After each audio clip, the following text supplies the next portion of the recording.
people. I am making another video from the car, and this one is really close to home, super duper really close to home. Not my current home, because my current home, my husband's kind of a good guy and has never hit me, would never hit me, and vice versa. But last night, I had an amazing evening with my mom and my sister. And I know it's so funny because I try not to be specific, but I'll say my sister Libby, because she is an absolute sweetheart and she has sacrificed so much for our company. I guess she did sacrifice for our company, but our family. She helps take care of my mom. She's helped take care of my brother. She's just a really cool chick, and I love her very, very much. I'm trying to get this phone set right. So last night we were having dinner. Her and my mom came over and we made pasta, salad, some steamed broccoli. It was just awesome. And then we got to talking about the old days. And as usual, when we get to talking about the old days, there's a lot of laughter. There's a lot of silliness. We just had a really good time, because even though we had a very challenging and somewhat traumatic childhood, for some reason there was always humor in our house, and there was always just as kids we found a different way to look at things, even through all the pain. But the reason why I'm making this video is because there are women out there right now that are in fucked up relationships, and I use the word fucked up on purpose. And if that turns you off, I'm sorry. But my mom was in a fucked up relationship with my dad. And the reason why I'm using such strong language is because I want you to get the point that you got to get out of it. I don't care what the situation is, you got to get out of it. And I will tell you the story of my mom right now. My mom, she's a sweetheart. She did have some mental issues. She does have some issues. We all have issues in some way, shape, or form. But my mom is now living with my sister. And as the term that she used to use, she don't got a pot to piss in or a window to throw it out of. And that is because she dedicated most of her prime years to an abusive man that was controlling. Now, I would like to say this, and I know you guys know that I kind of look at things from two sides. There was a lot of issues with my mom, but there was a lot of good to my mom. There was a lot of issues with my dad. And believe it or not, even with the way that I've described him in the past, there was a lot of good that came out of him. I mean, he's actually, believe it or not, as most people are, he's actually a good guy, but he's just got a lot of issues that have not been dealt with. And even to this point, he's never going to deal with them. So going back to my mom and going back to abuse. My mom was physically beaten, abused, emotionally abused, verbally abused. It was horrible. And I will say this, my mom also had a mouth on her, so she could give as good as she take, but she was also a 4'11", 5 foot tall woman fighting with a 5'11" man, and it wasn't even a fight. He would just beat her. He would just beat her. And so he would sometimes beat her so bad that her whole head was swollen, and she would have blood in her eyeballs and coming from her nose and her lips. And every time he beat her, this is the cycle. They would start arguing at 2 or 3 o'clock in the morning. And this fighting would go on and off till 6 or 7 o'clock, 5, 6 o'clock in the morning. And he would, storm out of the house as if he was leaving us or something like that, which he never did. This sounds weird, but in a way I'm thankful that he didn't leave, because at least we had a roof over our head, even though I wish they would have separated. I know it's crazy, but anyway, my mom just was not the type that wanted to work or that did work. She tried a few jobs, but I don't think my dad wanted her to work because he wanted her to be at home, be a stay-at-home mom. Whole nother story. This is about abuse. So this is a cycle. And some of you guys might be able to relate to this. Some of you might not. But those of you that can relate to this, I want you to kind of share your comments, or, if it's on YouTube, you can put it in the section about, how you guys noticed the cycle in your own parents' abuse or in your own abuse and how you got out of it or whatever. So anyway, this is how it would go. They would argue, they would fight. He would get physical, he'd beat the crap out of her. 5, 6 o'clock in the morning rolls around, they're still fighting. He storms out of the house. By this time, we're awake and we're begging them to stop fighting. We're crying, or in some cases, we would be so traumatized that we'd be curled up in a ball in our room, or I would try to,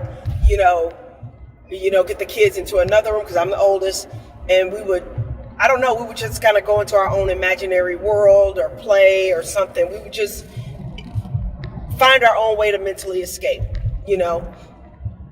So anyway, 5, 6 o'clock in the morning rolls around. He's threatening he's leaving and never come back, which he always did.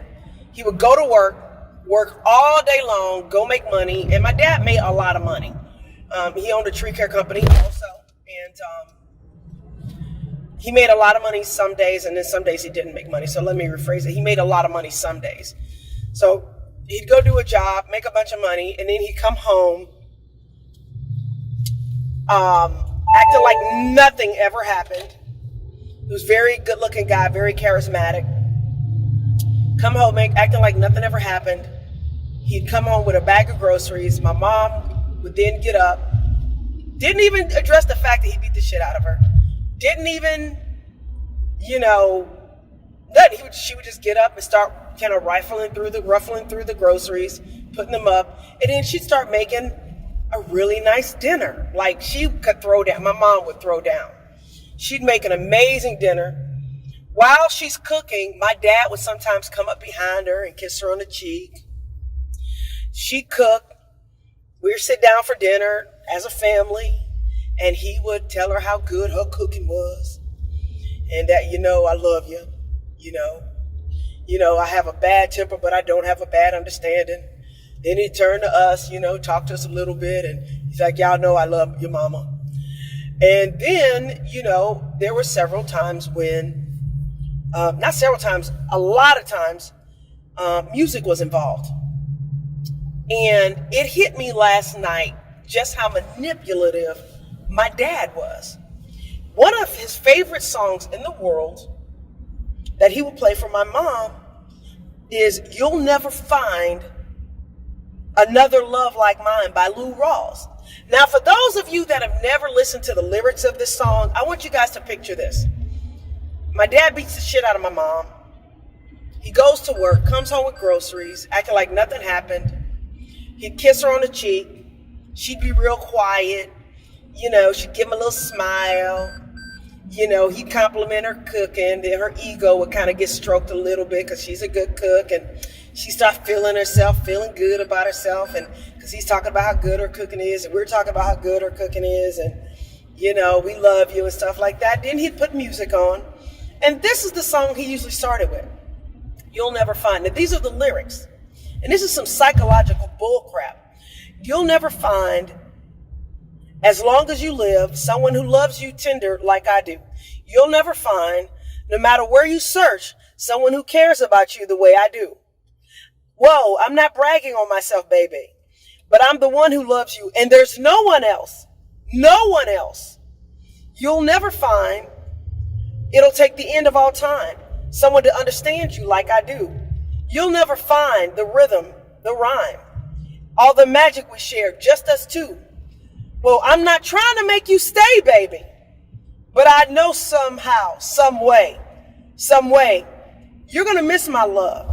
You're going to miss my love. You're going to miss my loving. You're going to miss my loving. Late in the midnight hour, baby, you're going to miss my love.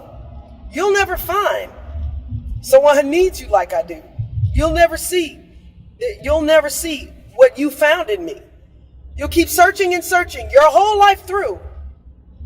I don't wish you no bad luck, baby, but there's no one, no ifs, no buts, no maybes. You're going to miss my loving. And then it goes on and on and on. When it gets real cold outside, you're going to miss my love. I know you're going to miss my love. And so this would go on, like literally, that's the song he would play after beating the crap out of her. And then, I wouldn't say making, but having her make dinner for him and then psychologically manipulate her into believing how much he loves her. He did this for years, absolute years. And here's the thing though, my dad is a narcissist. And he gaslighted all of us for years. He would beat us. He would beat me. See, here's the funny thing. This is how awesome God is. And the reason why I'm being transparent about this story is because I want somebody to see this and I want them to get out of a bad situation. Because God can deliver you, but you got to take the steps to deliver yourself. Okay? I know that it might be hard to believe that even in today's time that there are still people out there that are dealing with crappy stuff like this, but there are. I know women right now that are in jacked up relationships. You know, and sometimes it ain't physical abuse. Sometimes it's mental and emotional abuse. Maybe sometimes it's not, you're not getting the emotional support you need. And somebody can be cold and distant when you're going through the most horriblest time in your life. And they're kind of distant because they're in their own world because they're too much about themselves and not enough about you in the relationship. Whole nother story, but it's really not another story. It's a form of abuse. So my dad, I forget where I was going, but basically this is what happened with me, with my dad.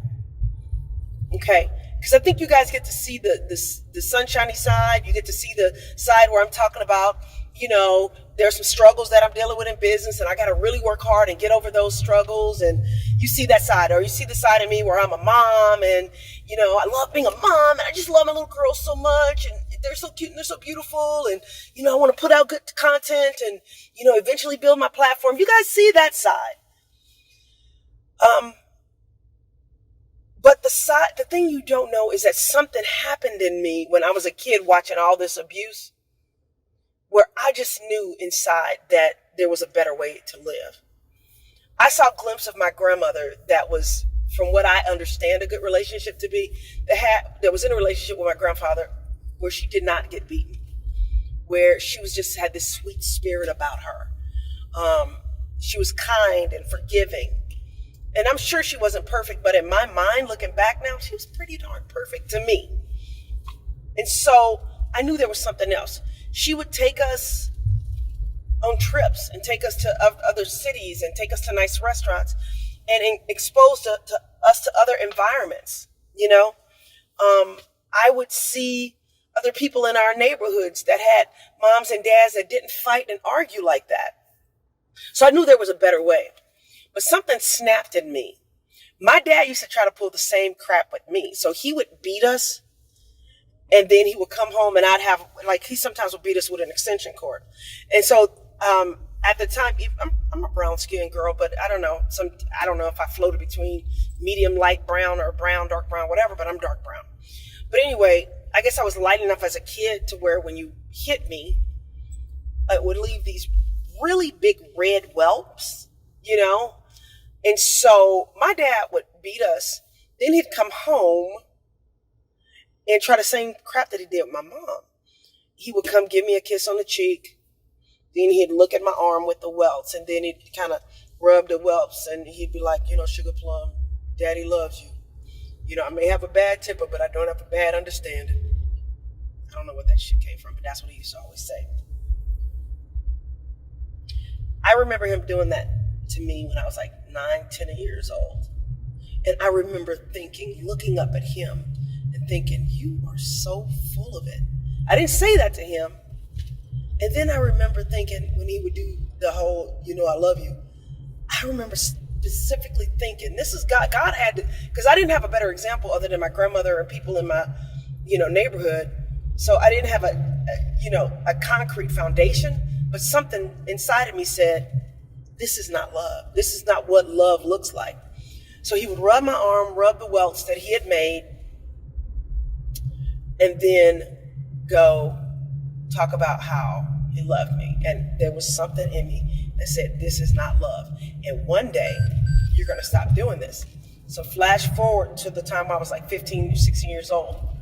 My dad got upset because he used to try to always read the Quran to us, or he'll try to read some passages of the Bible to us after he would beat us or after he had abused my mom. He would try to read some religious text or something like that about being obedient. another psychological game. So he tried doing that stuff. And what happened was he came to my room and he had my little brother with him.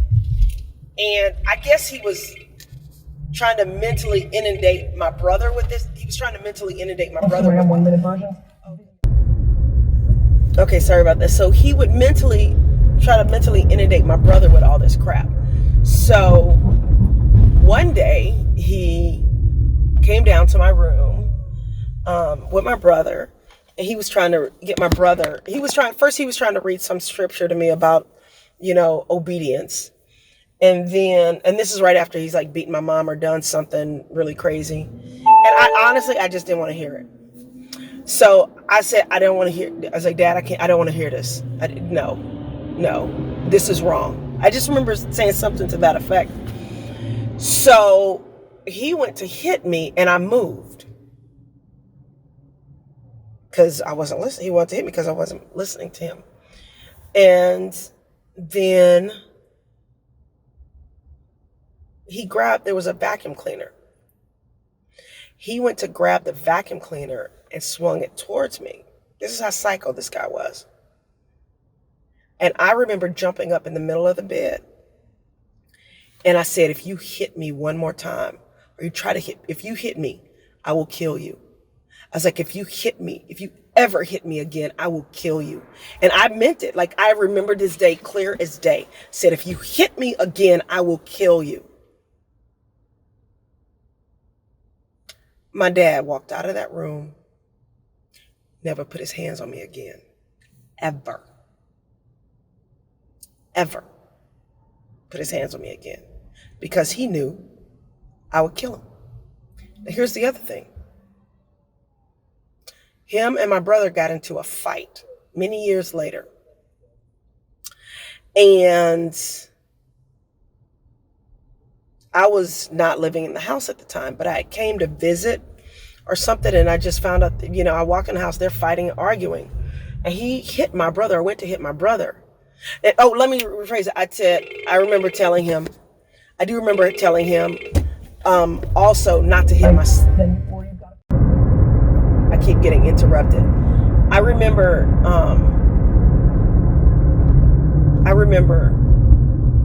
also telling him to never put his hands on my siblings again. Don't put his hands on my siblings again. And so I came home one day, this was many years later, and he was fighting with my brother, and he hit my brother, or went to hit my brother, right as I was walking in the house. And I looked at him, and I was like, oh my God, you didn't believe me. And I don't know, I was so calm. I was angry, but I was calm. I was like, you didn't believe me. I said, oh, I told you I would kill you the next time you put your hands on me or my siblings, or my sister and brother. And so I went into the kitchen and I grabbed a black frying pan, one of those thick skillets. And I came into the other room, because that was the only thing I could think of. I guess I could have grabbed a knife if I was really serious. But anyway, I grabbed a skillet and I went into the other room and I went to crack him. I cracked him over side the head with it. And he was wrestling with my brother.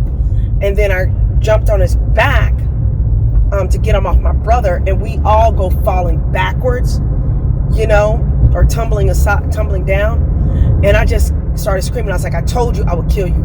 Don't put your hands on us. You do not put your hands on us. I told you.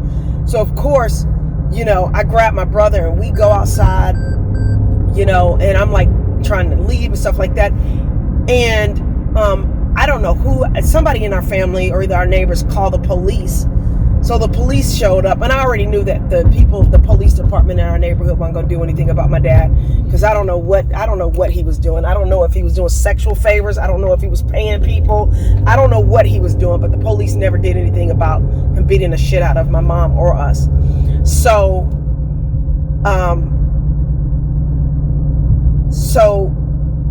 they just never did anything. So the police showed up. I knew they weren't going to do anything. So they started talking to my dad, and he's starting to do his little sweet talk. Oh, it's just a family, situation, how these kids can be so unruly, whatever he had to say to get them to believe that he wasn't, doing his psycho stuff again. So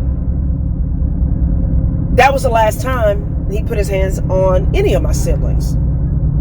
And we left.